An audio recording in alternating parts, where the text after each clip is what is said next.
Assalamu alaikum. Today I'm going to discuss about trigonometry.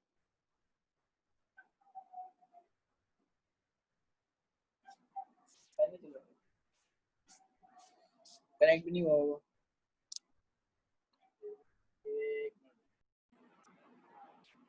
Hi guys.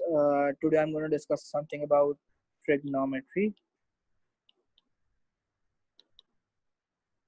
So in this, I am going to discuss types of triangles. Basically, trigonometry is the study of triangles. Sorry. And I'm going to tell you about different types of triangles. So first, it includes isosceles triangle. Then it has equilateral triangle.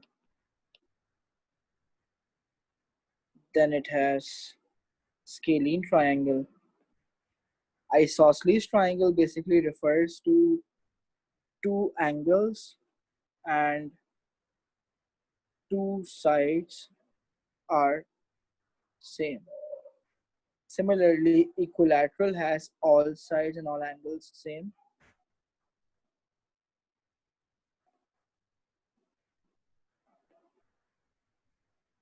And scalene has no sides or angles same. So the question is, uh, there are two theories regarding triangles.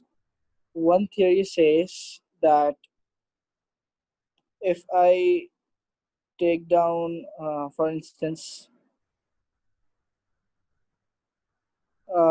let's say, what do I call it? If I take down the theory that states there are uh, two triangles, for example, two types of triangles, for example, then I might be doing something that is related to Pythagoras theorem and something that's not related to Pythagoras theorem, which I will tell you in a bit.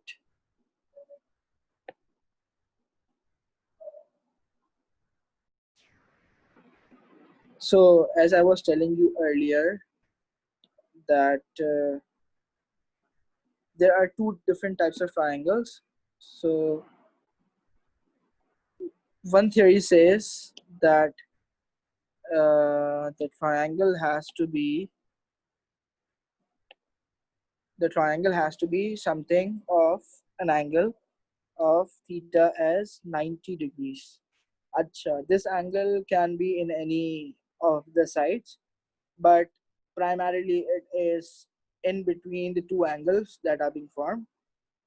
Therefore, a typical sort of a triangle I should share it with you is something like this, and this is one of the triangles, and this is another type of triangle. Therefore, one of the angles that has to be 90 degrees is this angle, and if this angle is 90 degrees, so there are two sorts of formulations that go about it, which are that first you have to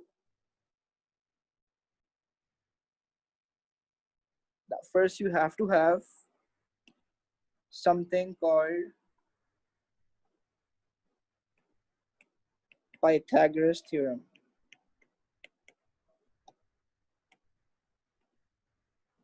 which says hypotenuse square is equals to perpendicular square plus base square. Now, what is hypotenuse square? Primarily the angle having a 90 degree and the opposite length has to be hypotenuse. The angle which I'm saying, like for example, this is theta. Mind you, this theta and theta equals to 90 degrees is not the same. So if I'm assuming this as an angle, so the opposite side of it is going to be perpendicular. The adjacent side of it, of the angle, the length of the adjacent angle is going to be the base. Therefore, the theorem says that hypotenuse square is equal to the sum of the squares of perpendicular side and its base. So let's give a typical example of it. For let's say I have like a 5 square, and I have perpendicular as 4 square, and then a base as 3 square. So this primarily sums up to 25 is equals to 16 plus 9, which is 25. So it is mathematically proven that 25 equals to 25, and this formulation works. But this formulation works only if one of the angles is 90 degrees. Similarly, following this condition of theta being a 90 degree, we have another sets of formulations such as so, ka, and then 2a. This says sine theta is equals to perpendicular over hypotenuse. Basically, perpendicular refers to opposite because it's the opposite side, right? So that's for the O and hypotenuse, and this is in the division form, right? Similarly, what if I do something like this? Similarly, cos theta is equals to base over hypotenuse, and tan theta is equals to perpendicular over base. So these are the two formulations that I can apply, provided I am given an angle of 90 degrees. Now let's talk about something else. Something that I want to emphasize more on is when theta is not 90. Then what do I do? Then, well, if it's not 90, so I have to like make it something into 90, or I have to like add something or subtract something. Therefore, what I'll be doing is I'll be making some arrangements in these formulations only, which refers to the formulation being correct in a way they can be applied when theta is not 90. Sorry. So the formulation for theta not being 90, and I using Pythagoras theorem comes up with the formulation is cosine rule, which states primarily, okay, if a triangle is not 90, let's say this is angle A, this is angle B, this is angle C. So the opposite side of it is going to be the length A, the opposite side of B is going to be the length B, and the opposite side of it, C, is going to be length C. Sorry. The formulation says A square is equals to B square plus C square. This is something what you might have looked at into the previous above page of this video. This is basically primarily Pythagoras theorem, but I have to add or I have to subtract something from it. So let's say I subtract something which is 2BC, which is B length, C length, 2 times B C length, and their cosine theta. Now this theta is A angle. The length that I've included in 2BC, I will not take its angle. Rather, I'll take the angle of the length that I'm not included in the 2BC form. Similarly, that goes with B square. So what I'll be doing over here is A square plus C square minus 2AC, and then what I'll be doing is cos theta, and this theta has to be B angle,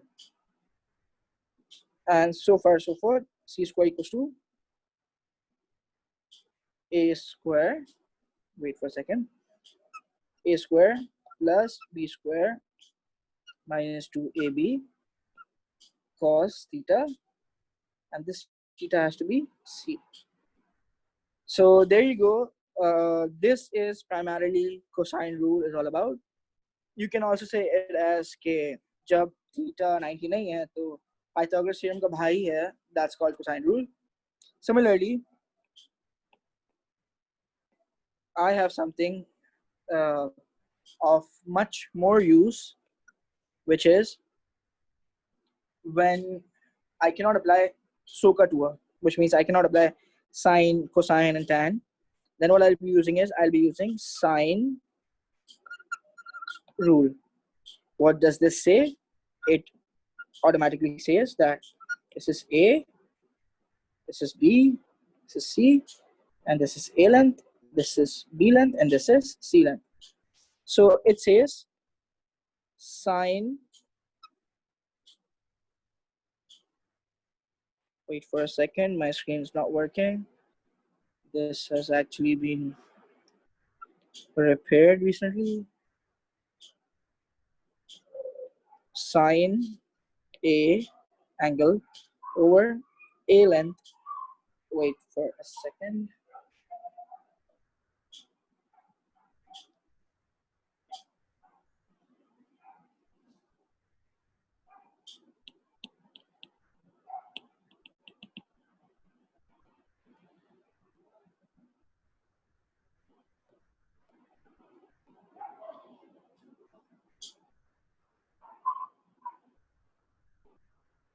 Yep, back at it.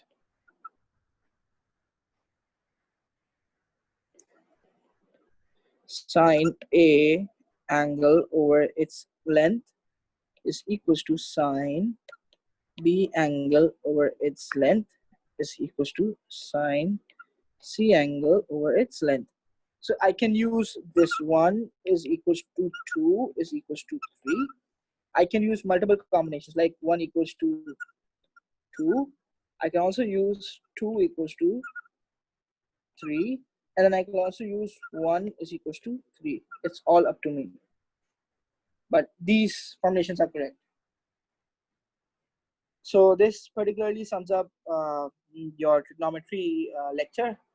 Hope you have got a bit of idea of how trigonometry works and how things work.